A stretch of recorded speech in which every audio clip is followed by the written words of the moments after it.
Assalamualaikum warahmatullahi wabarakatuh.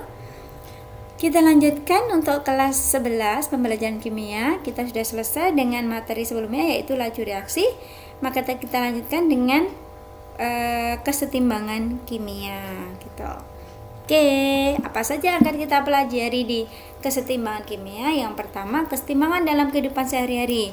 Banyak peristiwa-peristiwa kesetimbangan yang ada dalam kehidupan sehari-hari. Nanti kita lihat ya apa saja. Yang kedua, keadaan kesetimbangan. Jadi bagaimana kondisi yang bagaimana dikatakan bahwa reaksi itu setimbang. Kemudian ada lagi pergeseran kesetimbangan, bahwa kesetimbangan itu ternyata bisa bergeser, bisa berubah. Kemudian yang keempat adalah hukum kesetimbangan, dan yang terakhir adalah sistem kesetimbangan dalam industri. Kita mulai ya. Yang pertama adalah peristiwa kesetimbangan dalam kehidupan sehari-hari. Yang paling gampang yang bisa kita amati adalah perubahan wujud cair gitu ya, peristiwa penguapan dan pengembunan. Jadi kalau misalnya kalian memasak air dalam panci tertutup gitu, misalnya dalam panci tertutup, ketika air itu dipanaskan, dia akan menguap, di mana uapnya ini akan mengembun menjadi air kembali. Kemudian air ini kalau terus-menerus dipanaskan akan menguap lagi, mengembun lagi, sehingga prosesnya itu berlangsung terus-menerus. Pada suatu saat kecepatan menguap dan kecepatan mengembun itu sama. Nah, itu adalah kesetimbangan. Jadi terus-menerus. Contoh selain itu adalah hujan, peristiwa hujan. Hujan terjadi karena penguapan air laut. Kemudian air lautnya mengembun menjadi hujan, kemudian masuk ke dalam air, masuk ke dalam sungai, laut, terjadi lagi penguapan mengembun dan seterusnya. Itu peristiwa yang setimbang. Kemudian kesetimbangan dalam tubuh, yaitu contohnya pertukaran oksigen dan CO2 dalam darah. Itu adalah peristiwa kesetimbangan dalam tubuh. Ada lagi nanti kesetimbangan dalam mulut ya. Nanti coba kalian cari proses kesetimbangan dalam mulut itu seperti apa. Kita lanjutkan. Nah, dalam kimia gitu ya, kita bahas nanti adalah kesetimbangan dalam kimia. Kalau tadi peristiwa pengembunan penguapan itu bukan peristiwa kimia ya, itu peristiwa fisika. Nah, dalam kimia nanti ada kesetimbangan kimia. Oke, reaksi dibagi dua, yaitu reaksi irreversible dan reversible, atau reaksi yang bisa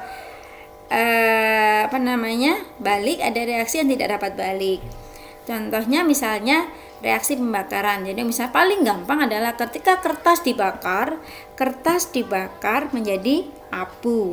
Abu tidak bisa kembali menjadi kertas. Jadi hanya sekali jalan. Begitu terbentuk produk, maka tidak bisa lagi menjadi reaktan. Itu namanya reaksi irreversible atau reaksi satu arah. Yang kedua, ada namanya dalam kimia itu ada reaksi reversible atau reaksi yang bisa balik atau reaksi dua arah. Jadi kalau sudah terbentuk produk atau hasil reaksi, nanti bisa terurai kembali menjadi reaktan. Itu namanya reaksi dua arah. Nah, contohnya adalah N2 bereaksi dengan H2 membentuk gas NH3.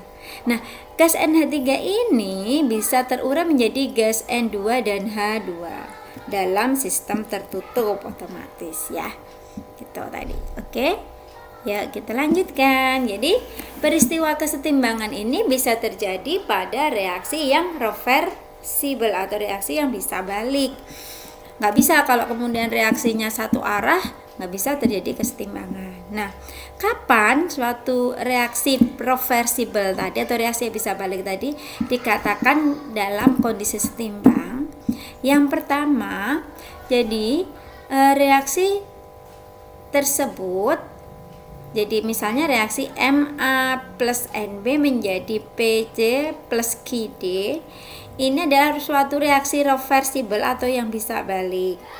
Nah, A plus B menjadi C plus D, yaitu laju reaksi ke kanan atau reaksi maju, kecepatannya V1, sedangkan C menjadi tambah D menjadi A dan B, itu reaksi balik, kecepatannya V2.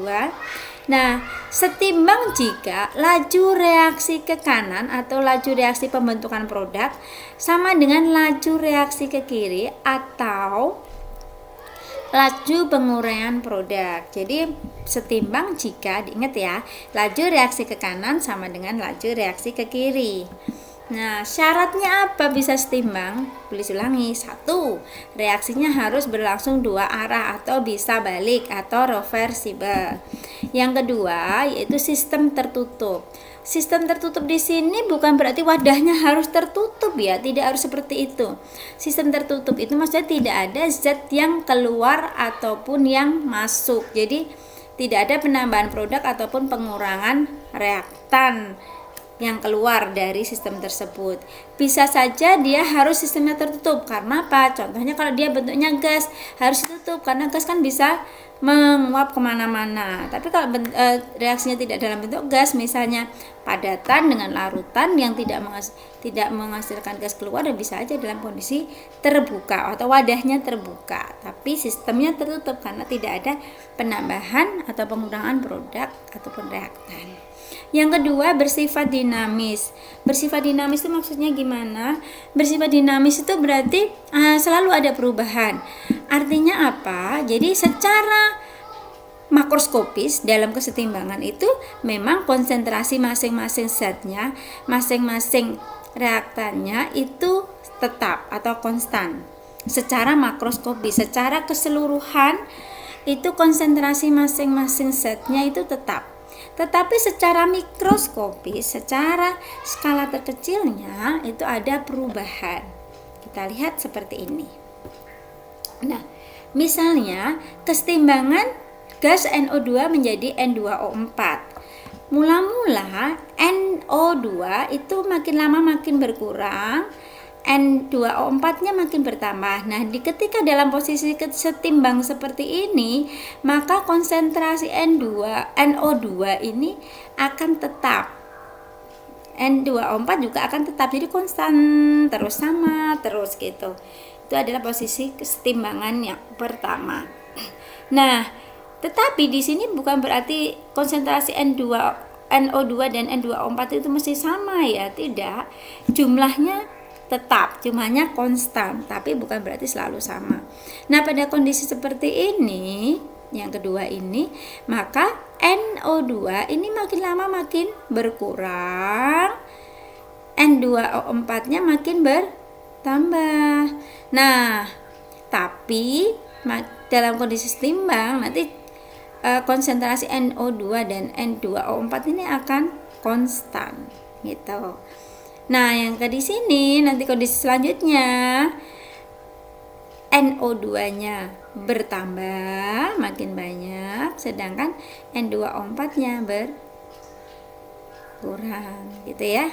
Jadi kondisi setimbang itu bukan berarti kemudian sama terus, tidak, tapi secara makroskopis memang konsentrasinya konstan atau tetap, tetapi secara mikroskopis konsentrasinya berubah gitu. Oke, kita lanjutkan dengan tetapan kesetimbangan. Jadi kalau misalnya dari reaksi A plus B menjadi C plus D, maka konstanta kesetimbangannya adalah konsentrasi produk dipangkat koefisien dibagi dengan konsentrasi reaktan dipangkatkan koefisien. Ingat, konsentrasi di sini adalah konsentrasi saat setimbang. Oke, ini adalah tanda konsentrasi ya.